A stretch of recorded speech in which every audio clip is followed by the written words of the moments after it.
Welcome to Profiles in Risk. I am your host, Nick Lamparelli.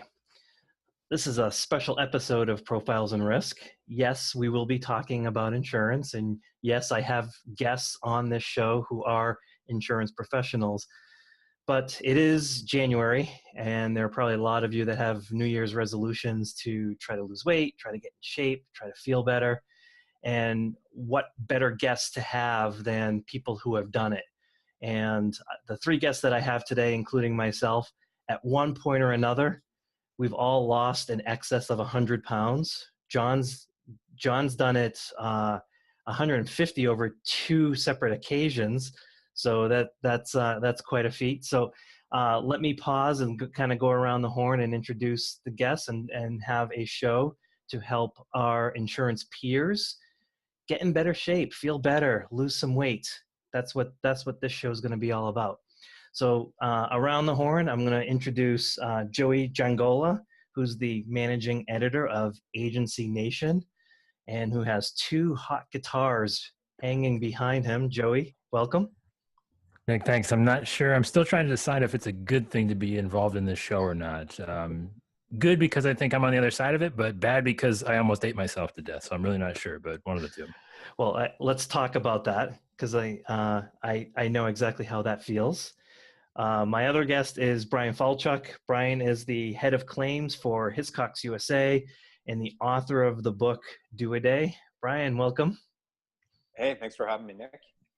I think it's a good thing to be here, but we'll see how the whole thing goes. Oh, it's going to be awesome. To judge. It's going to be awesome. And last but not least, John Bachmann. John has also, just like Bryan, John's also been a guest on Profiles in Risk before. Joey, we got to get you on the show. I wasn't going to say anything. It's all right. Yeah, we will get you on. John is a claims supervisor at Central Insurance Companies. John, welcome.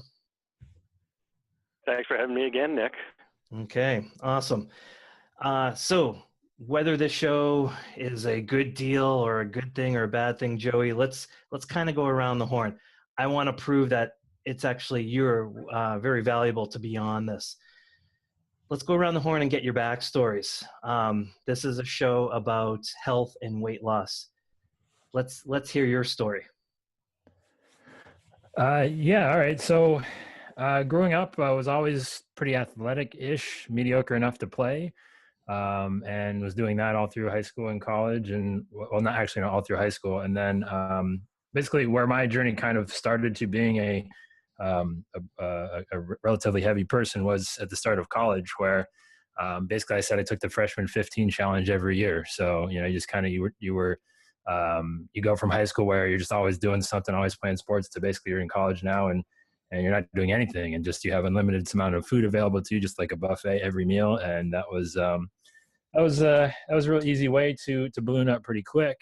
And actually, that's about the time that I got involved with, getting behind a microphone and doing things that were less athletic with college radio and stuff like that. But that's kind of where it started. But then by the time I was in my end of my junior year, the beginning of my senior year, my body just said, basically, you have to stop being fat. Like, we're just too mad at you. Was feeling terrible constantly.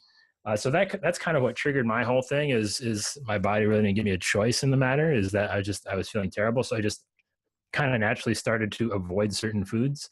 And by the time that was all done, I just kind of looked up one day and, it's like 80, 90 pounds were gone. So it really just started with, kind of eliminating certain things and working my way back to a relatively healthy place of acceptance of food and things like that, to where I could actually eat stuff that was semi-enjoyable. But that's kind of the overall kind of gist of becoming fat and then slowly not being fat.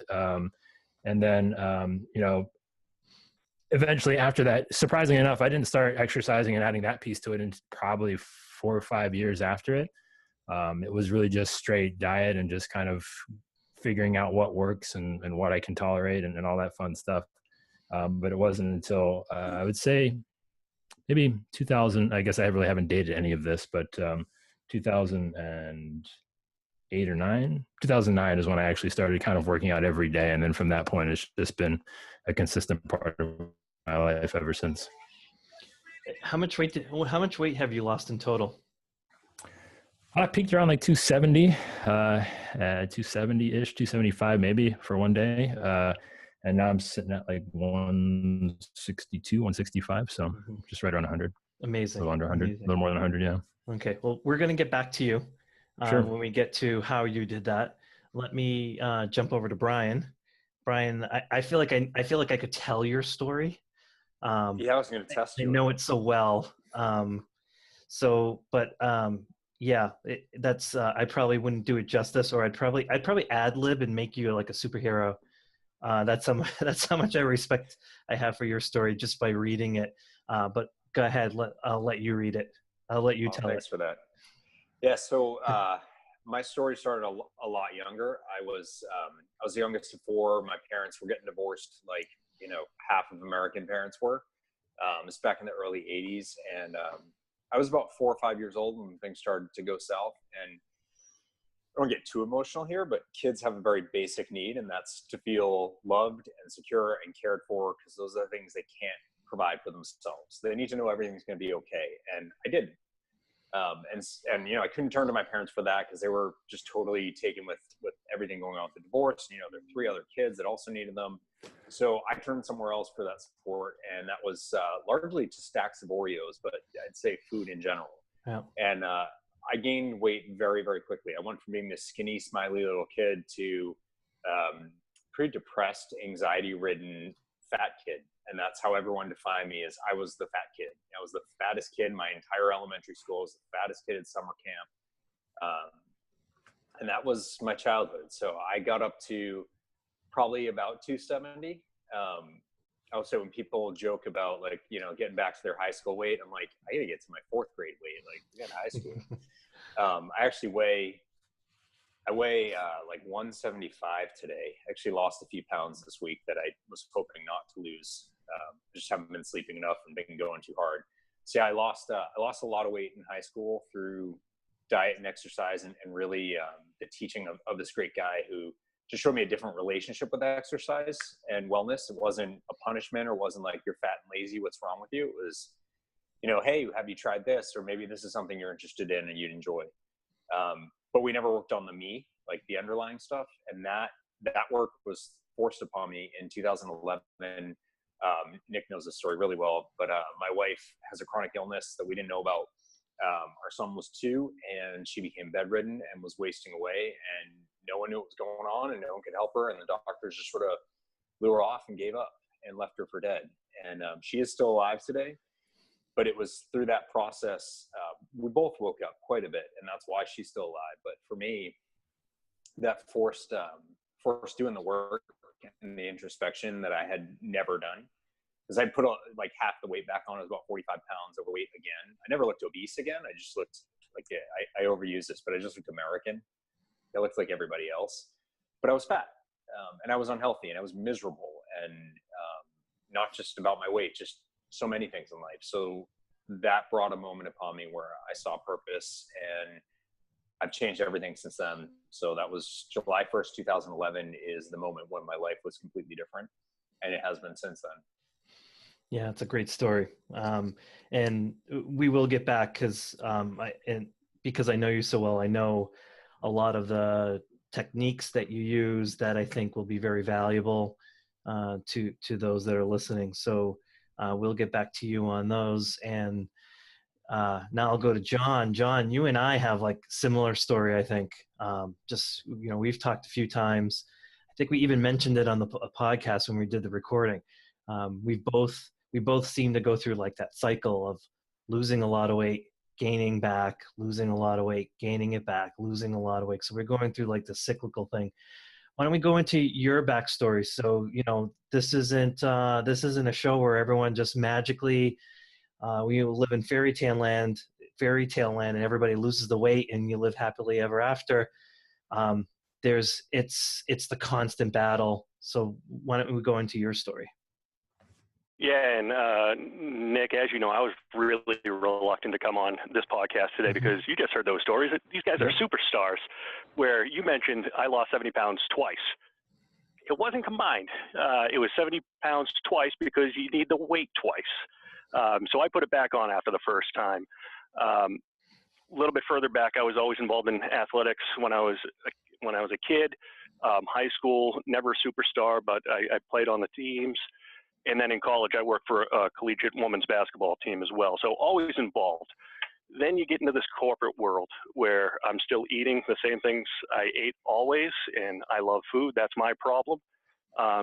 Except I'm not putting in the activity that I did previously. So that's where I put on all the weight. First time I lost the weight, it was because of a contest. I am super competitive, so I made it a point that I wanted to win.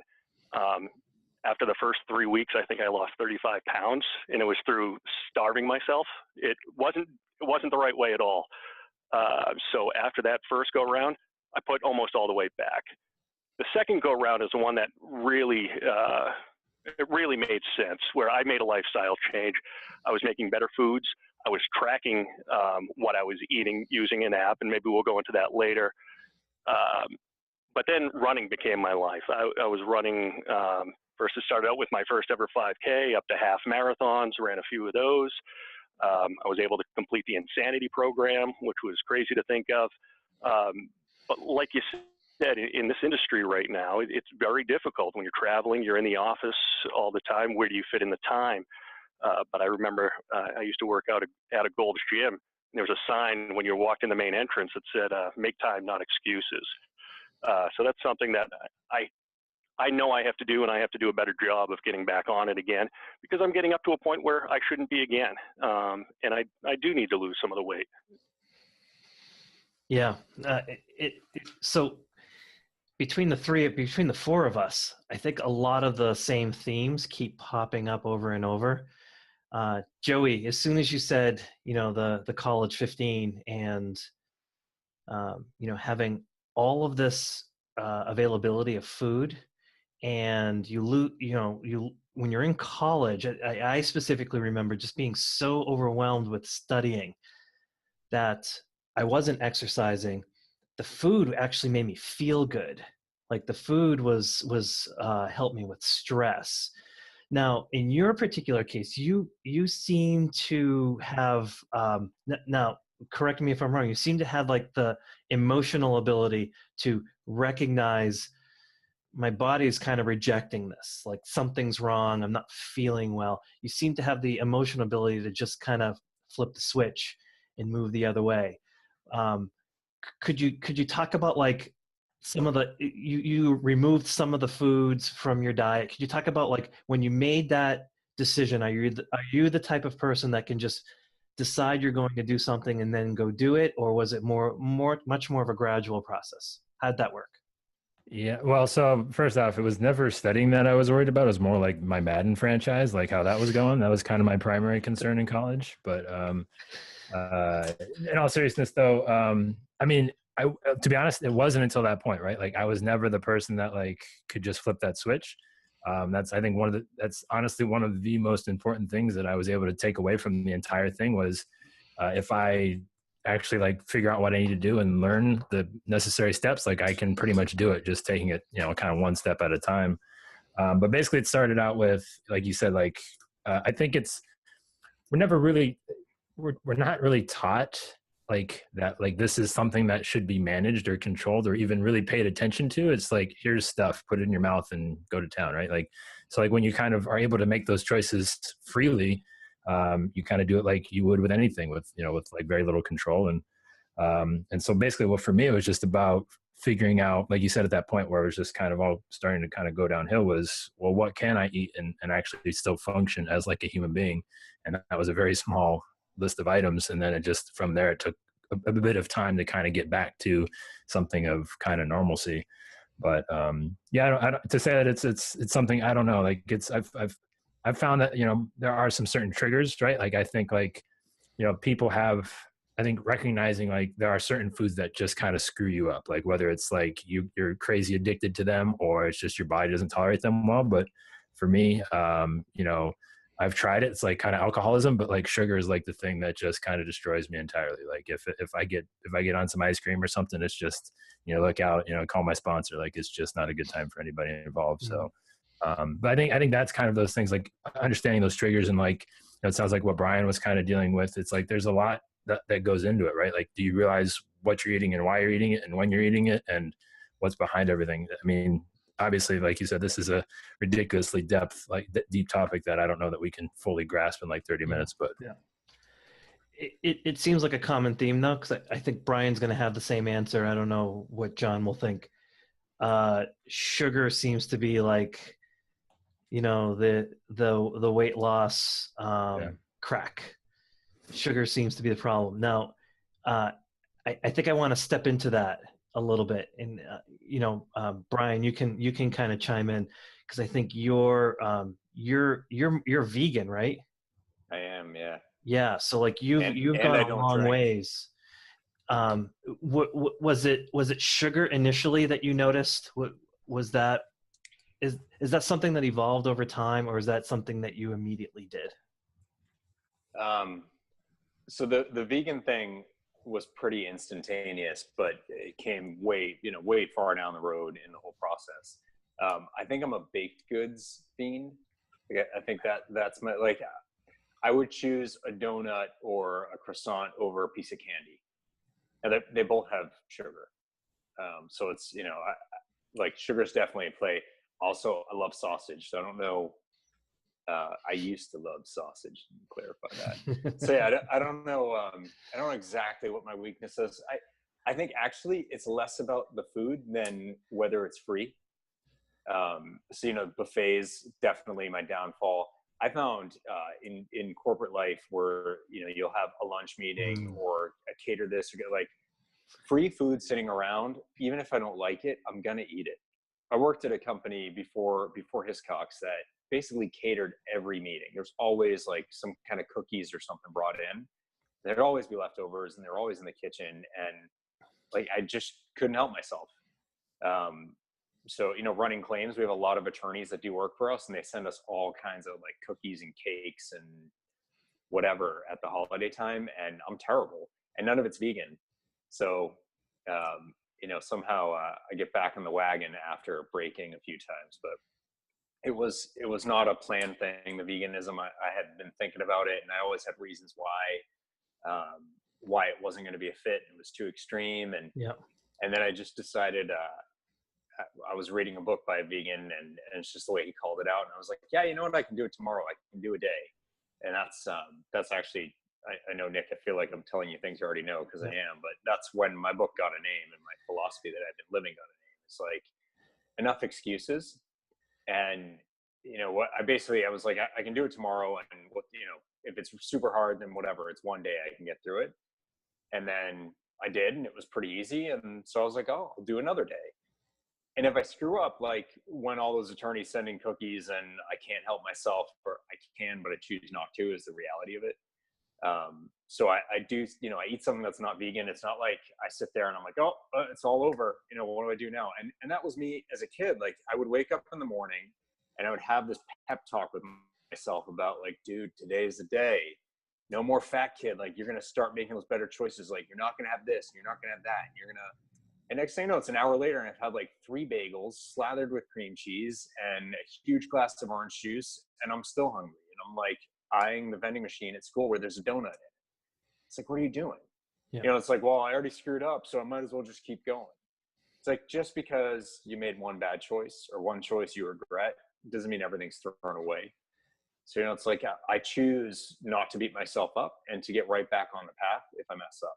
And that's been really helpful, is I kind of don't care. Like, I let all of that judgment and pain around it, the emotion tied to food, I just let that go. Like, it's just food. And if I messed up, I messed up. I'll move on. I'll do better.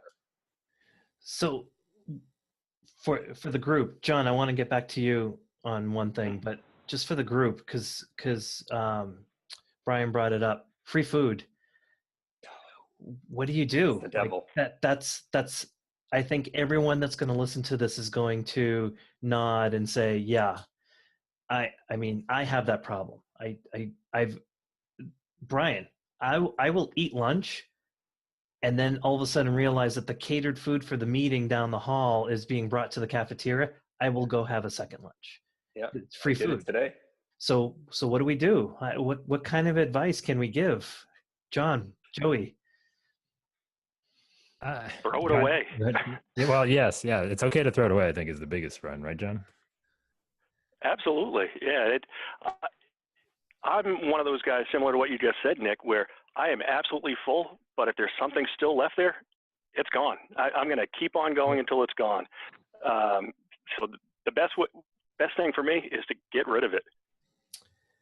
I've felt proud of myself when I would go to the cafeteria. I would see the food. I would take a whole bunch. I would wrap it up in paper towels, throw it in the refrigerator. I'm like, that's going to be my dinner.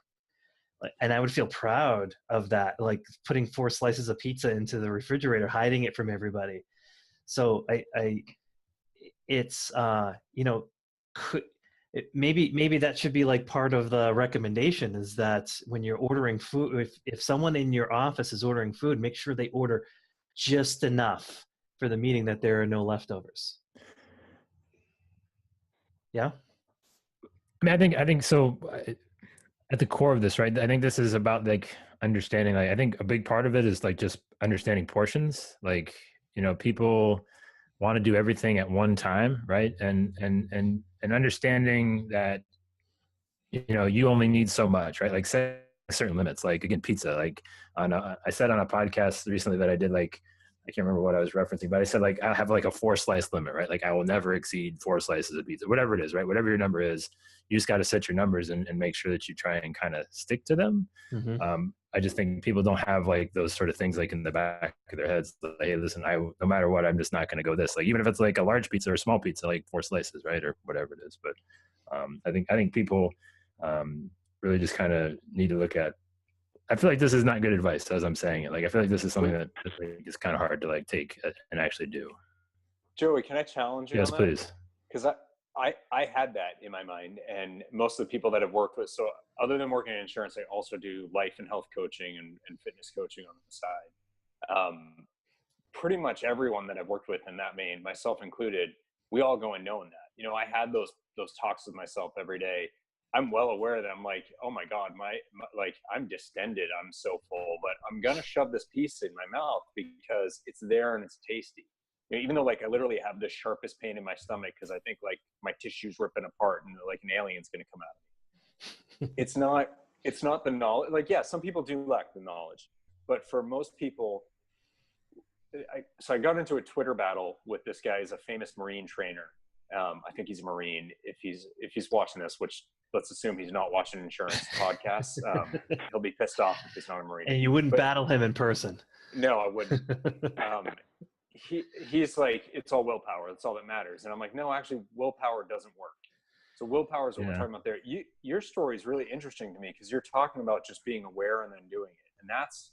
Most people really struggle with that. Yeah, I think you get a tap. That's why I said I think it's bad advice, right? Like, I don't think this is good. So again, like you said, like I try to like teach myself to like, it's like, for example, I was gonna say like the next level thing is like fasting. Like, that's kind of where I'm at now. Is like I'll do intermittent fasting, and it makes it easier for people if they can get into that. To where if you don't eat for till like 12 or 1, then you have a lot more leeway if you screw up. Per se, but I've found that to be pretty effective. Been doing it for about 2 years now, but I feel like it gives you a little more room to screw up if you do run into those issues where there is 2 lunches available. You can go to town if you really want to. Well, one thing I alluded to earlier was the food tracking app that I used. I'll tell you that in those situations where I had to physically go in and push the buttons of, you know what, I'm going to have that one cookie and then see how it affected my numbers, that was a wake-up call. And I love the app. It's not for everybody, but I love being able to track it because it gets me thinking about it, of what am I putting in my body? Is it worth it right now? John, what you're talking about is consciousness. So all of us who overeat, like, it's a mindless thing. We go into that automatic desire, that craving, that addiction. When you have to stop and do something, you're forcing yourself to be mindful. And so there's studies that show, like, I'm a big fan of apps like that. I used it. I've used things like that myself in the past really successfully. Even if you just take out your phone and take a picture of it. So there are studies that show, even for people who aren't trying to lose weight, if they just take out their phone and take a picture, they end up losing weight. So it's like, it's not even your intention, and you're not even using the whole, like, the app ecosystem and it's telling you your calories and all that. Just take a picture. It's really hard to eat an entire bag of M&Ms when you pause and you take a photo of that 1 pound bag, and you're like, what am I doing? Like, it's that little pause. So I think that's really helpful. And the other is finding a way to avoid it. So like Nick, you were saying about sticking it in the fridge for dinner and you were proud. The cheap guy in me is like, oh, sweet, you don't have to buy dinner. That's like, instead of wasting it now where you don't really need it, like, you're just being fiscally responsible, excuse me. But actually, you've also delayed your consumption of it, and you may just forget it in the fridge and go home without it. I find that one of the ways I deal with it is, if I'm aware that there's something catered, I make a point to not go to wherever room is, like, don't walk by the kitchen. And I end up fooling myself. Like, I just have to go this way. No, like, dude, you're doing it because there's cookies there, and you secretly are like, well, it's there, I might as well. Just avoid these things. Don't bring it, don't bring the stuff from home to work with you that day. Don't go by the kitchen. Don't, if you don't have to be in that meeting, don't go to it. Make yourself busy. You almost need to force yourself out of those temptation situations if you can't trust yourself yet. Yeah, I find for myself, but I also think just having conversations with folks like you and seeing how other professionals deal with this, or other people that struggle with it. I feel like there are two troughs. There's the getting started hard. That's hard, but people can do it. I mean, they have good intentions. They can get started, but it's that, that moment a few weeks in where the habit hasn't formed yet. It starts to get really hard. The temptation starts to overwhelm them. They fall off the wagon and they can't restart because they're either ashamed or disheartened or whatever. So I want to step into that. And John, the first time, the first set of weight that you lost, you said you starved yourself. So let's skip that one. Let's assume that that's probably absolutely not get rid of that one. That doesn't count. Let's go to your second one.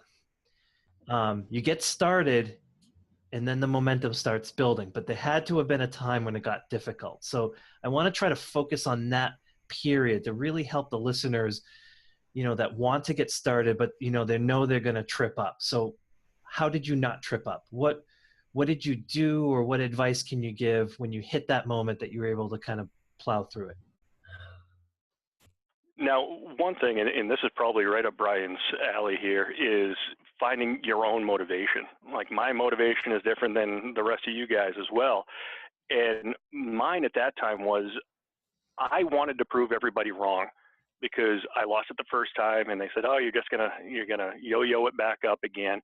And I wanted to prove it wrong. And yeah, that first 2 miles that I tried to run and I ended up walking, is I didn't want to come back to the office with people thinking, man, it took them that long to get back.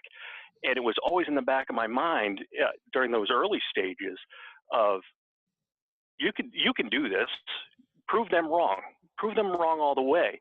And then once you got through that plateau piece, then it was a habit. And then it was easy to keep going.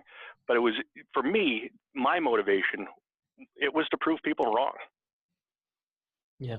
Joey, it's for you, it's, again, it sounds like you have the emotional ability to just decide you're going to go. You didn't feel well, and it was just, I'm going to change. Am I wrong? I mean, yeah, I don't know. Maybe not. I mean, I think for me, it was just, at some point it became, all right, well, I think initially it was just something that just happened, and then I kind of went with it. But then eventually it kind of evolved to, all right, well, this, it's just about, like you said, just kind of being a better version of yourself every kind of step of the way. And it just I kind of got into that of just like, all right, you're smart enough to do this. Like, you can improve yourself. You're not just stuck being the person that you kind of were, what defined you. And that kind of what helped trigger it, Were there moments, did you fall off the wagon? Like, I mean, so the heaviest I've ever got back to was like 185. That was probably like, maybe about a year ago, but that's about as heavy as it's been. But yeah, that's kind of been my thing. And I've always, maybe it's fear, maybe it's not, but I never wanted to kind of slip. And I've just always tried to kind of stay consistent with it. I mean, now, for me, I don't know. I think, like you said, the awareness part, I always try to be as aware as possible, just kind of across the board. But, the big moments was the kind of the first, like, hey, this is not good. Like what's happening here. And then the next part was, well, all right, it feels like I've kind of got the diet part under control.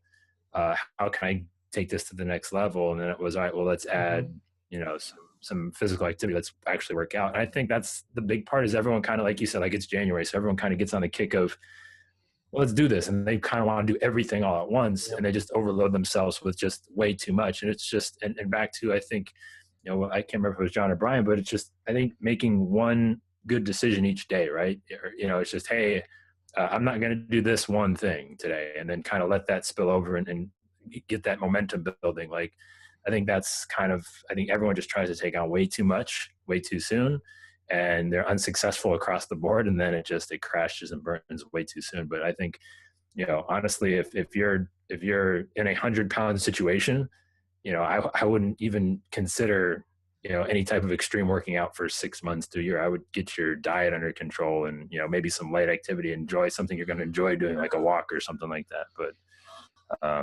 those are kind of the triggers that, like, I kind of realized it was just like, slow it down. Don't try to take on too much at once. Brian, and not to jump out of line here. Go ahead. No, absolutely. You got it. Just what you said there, Joey, I loved it. Do what you enjoy, because if you don't enjoy it, it's a chore, it's a task. You're not going to want to do it. You have to enjoy it. The running, I loved. I wanted to keep doing that. That's not for everybody. Not everybody wants to go out and run. So you have to enjoy whatever it is that you decide to do. Yeah, but I think an interesting point, though, is, Joey, you didn't do the exercise first. I'm thinking that if you did, you probably wouldn't have enjoyed it. It probably wouldn't have been a good experience. So it was and this is, I hope, because I find that in my life, and I'm curious as to what Brian sees in his coaching practice when he has to deal with others. But I find that, like what Joey said, I'm willing to get a little bit more out of my comfort zone once the new comfort zone has been built. So I'll kind of stick my neck out a little bit. My comfort zone grows to encompass this new activity. Now I feel pretty good. And like what Joey said, I want to push myself a little bit more. Let's see if I can, run a 5K. Let's see if I can, if I have the ability to do that. And I found that I was able to consistently extend myself further and further. And the process of doing that made me proud. The process of doing that made me want to do that more. So Brian, do you see that? Like, would that be good advice for someone that's just getting started? They're listening to this New Year's resolution. Don't overwhelm yourself. Pick a few small things and just kind of roll into it. Yeah, I think that Joey's spot on. Is people try to take on everything at once, and all of us had 100 pounds ish. John, you're not the only one who had to do something more than once. The yo-yo is real. It was that idea that losing 100 pounds is too much, or 50 pounds or 300 pounds. It's all too much. And so many people don't, like, how many of us haven't started because it was too much? And you're just like, how do you even lose 100 pounds? You don't do it all at once. You can't take everything on at once. And for some people that are 100 pounds overweight, you can start with physical exercise, but it should still be something you enjoy. Running was a punishment for so much of my life, and I love running now. But if I had started running when I was 100 pounds overweight, I'm sure I wouldn't love it right now. My knees probably would be broken too. It's just like, you have to do what's right in the moment, and you do have to love it, and you got to take it piece by piece. So like today, you're not waking up and losing 100 pounds. If you're climbing a mountain, you don't just step to the top. You got to walk your way up there. It doesn't matter how much more there is to go.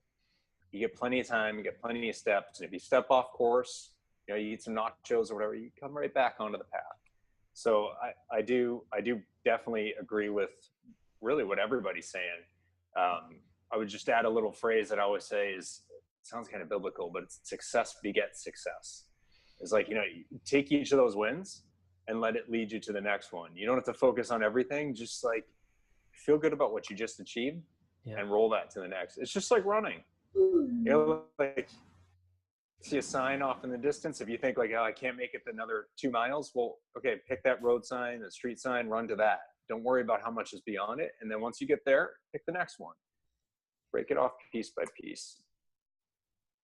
Yeah, it sounds like a little bit of mental gamesmanship a little bit is required. Yeah. You have to make it a little bit of a game. Try to deflect the focus of the immensity of what you're trying to accomplish and make it a little game, right? John, I want to go to you. I want to kind of wrap this up. It clearly, I think Joey mentioned it's probably too much to discuss in one podcast. Clearly, so for those that are listening that are just kind of getting started, how would you start? What just like one or two things that would be helpful for someone that was getting started, and we'll go around the horn and I'll kind of wrap that up. Well, here's a shameless plug. First, you have to do a day. Usually you're shameless plugging yourself. That was awesome. Thank you. No, that was for you, Bryan. Come on. Wow. Quality book. But yeah, fantastic book. But understand what it is you want to get out of it. And again, not setting the long, big-term goals at the end, but say, you know what, I want to start eating better. I want to start getting active and taking that first step. It's making that decision that, you know what, I want to get better. I want to do something better.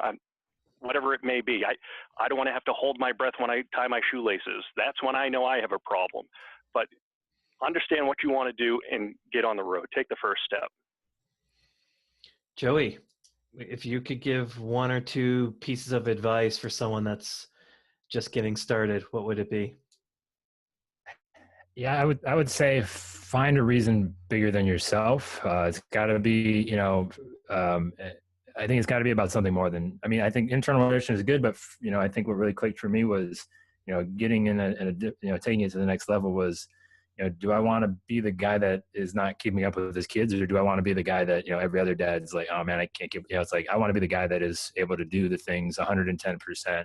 I want to be able to bear crawl like as fast as I can and chase my kids and stuff and be able to do that. And that's kind of, where I wanted to be. Again, just understanding where I wanted to be with who I wanted to be and matching that up. And I think also too, is just not to we kind of keep this as like an isolated journey. It's like, it's like a secret. We don't want to tell anybody that it's like happening. And, find if again, I'm assuming every one of us here, but find somebody that has done it or is in the middle of doing it. And they would be happy to say like, hey, stop screwing up today, or, whatever, have somebody that holds you a little bit accountable that you can kind of say like, hey, I'm struggling with this or whatever, because it gets lonely. And it's like you said, it's not the easiest thing to do, but just take it one step at a time. And the most practical thing, if everybody just did this, is replace like your biggest vice or just anything that you're not really necessarily proud of that you're eating on a consistent basis with the healthiest thing that you enjoy, and just eat that thing a lot. Personally for me, just you can eat this a healthy thing a lot and it would be fine, right? It's like a safety food, right? Yeah, right. If for me, if I'm going for some sugar, it's like I can put away carbs like nobody's business. So hey, go have a piece of bread, right? It's not the best thing, but it's better than getting back on the sugar because I know where the sugar is going to take me. So yeah, my safety food is pretzels. I try to keep a bag around, and when I feel ravenous and I just want to eat, if I just have a few pretzels, it kind of calms me down without getting that gigantic sugar influx like I would if I had a cookie or, a piece of cake or a brownie or something like that. So I really like that. Bryan, what do you think? If someone that's listening, they're just getting started, one or two pieces of advice.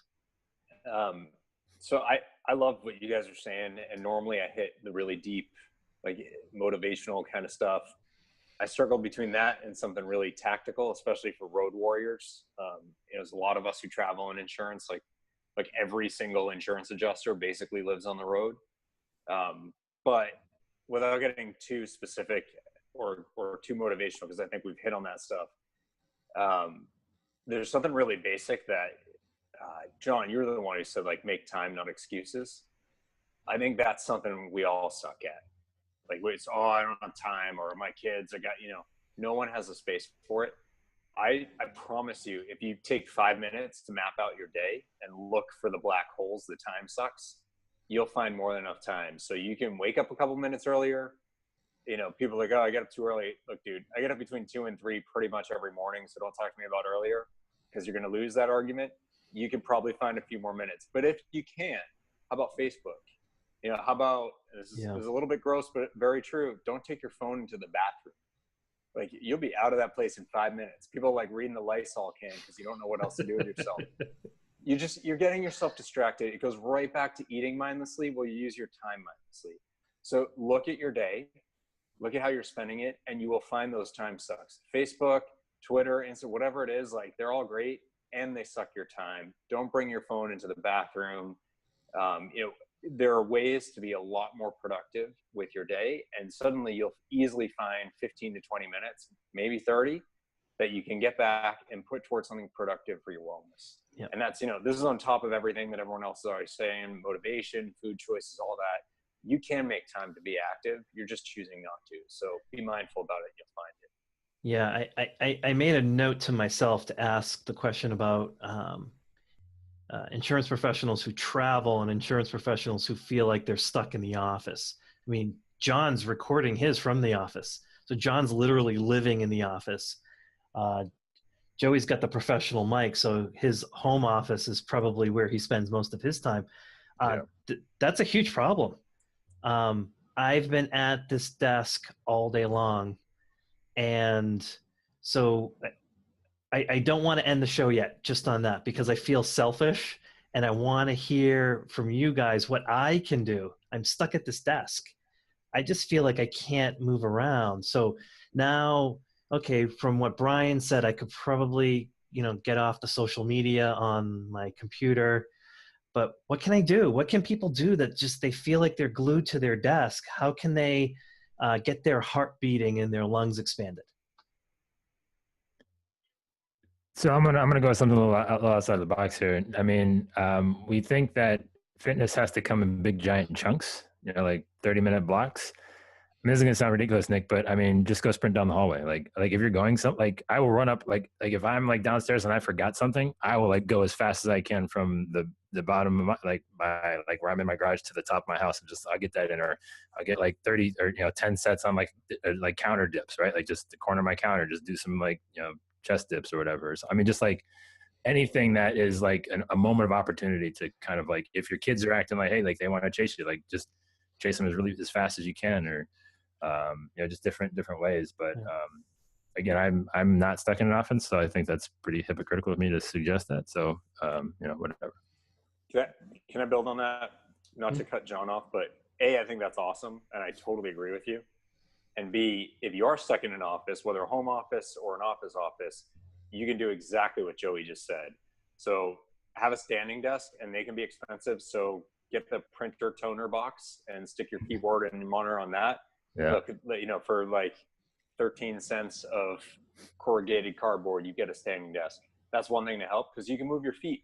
You can stand there and you can move your feet, pace around when you're on the phone. Like, it's little, but you're not sitting or standing there all the way through. And this is something I did at my last company, is we had these little challenges where we'd have like a wall sit challenge or a plank challenge. And every month we'd have a different one where everyone, and you can get everyone around you doing it. So you don't have to be the weird guy down on your elbows and toes on the floor. You'll be like, like a flash mob, but for planking or for wall sitting or for jumping jacks or whatever. It's like, just break the monotony, get a little bit of movement. And I totally agree. Someone showed me the law that says thou must do cardio for at least 60 minutes. Like, it doesn't matter. Do it when you can do it, as much as you can do it. And that's better than doing it less than that. Yeah. So Yeah. take every opportunity, and you'll actually find you get way more productive, you're more creative, and you're happier. So it's that success leading to more success. So totally take Joey's point, build on it. You can bring it right into the office. Find the analogs of chasing your kids or running up the stairs. They exist. You just got to choose to see them. Don't be embarrassed to have a yoga ball. Yeah, it's not that uncommon anymore. Okay, Yeah. it's a little bit uncommon, but it happens. Yeah. You can do it. Well, and just expanding on the standing desk, I'm talking from one right now. I was worried I wasn't going to be on camera because normally all day I'm pacing all around here, walking all around, and I'm trying to stay focused in this little screen right now. But I know me, it's too easy to sit down and just rest there the whole day. I need to be moving around. Yep. No, that's great advice. Joey, you were right. There's not enough time. This is too complicated a topic. So I'm bummed out because I thought we'd have this all wrapped up with a nice bow on it and everybody would get the advice that they needed, but it's much too complicated. I want to thank all of you. You all have a great story to tell. You have great advice. I hope we can do this again. I think probably the best way to do this is to chunk it into smaller bites. I think we did try to lose 100 pounds in a single show, and there was a lot to kind of think about and process. So let's try to do it again. I appreciate you all coming on and telling your story. It was fascinating. I learned a lot. I didn't actually get to share any of my advice, but I think I'll type it up and put it in the show notes. That'll force people to read the show notes. But I hope you'll all come back on again. Let's do it again. Great. And Nick, you got to give your story too. My story now? Or next time, either way, but you can't get off the hook. We can't be the only ones to tell about how much we overate. Okay, so I'm learning about marketing now. I'm trying to become a better marketer. I'm going to leave that dangling for the next show. So the next time we do this, I will tell my story. That will get people to kind of hang on to it for next season. So anyways, awesome. Hey guys, I appreciate it.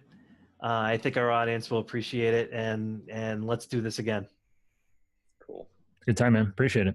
Okay. Thanks, Nick. Well, this has been Profiles in Risk, the special edition on health. We will do this again, so look out for that broadcast. And for John and Bryan and Joey, I'm Nick.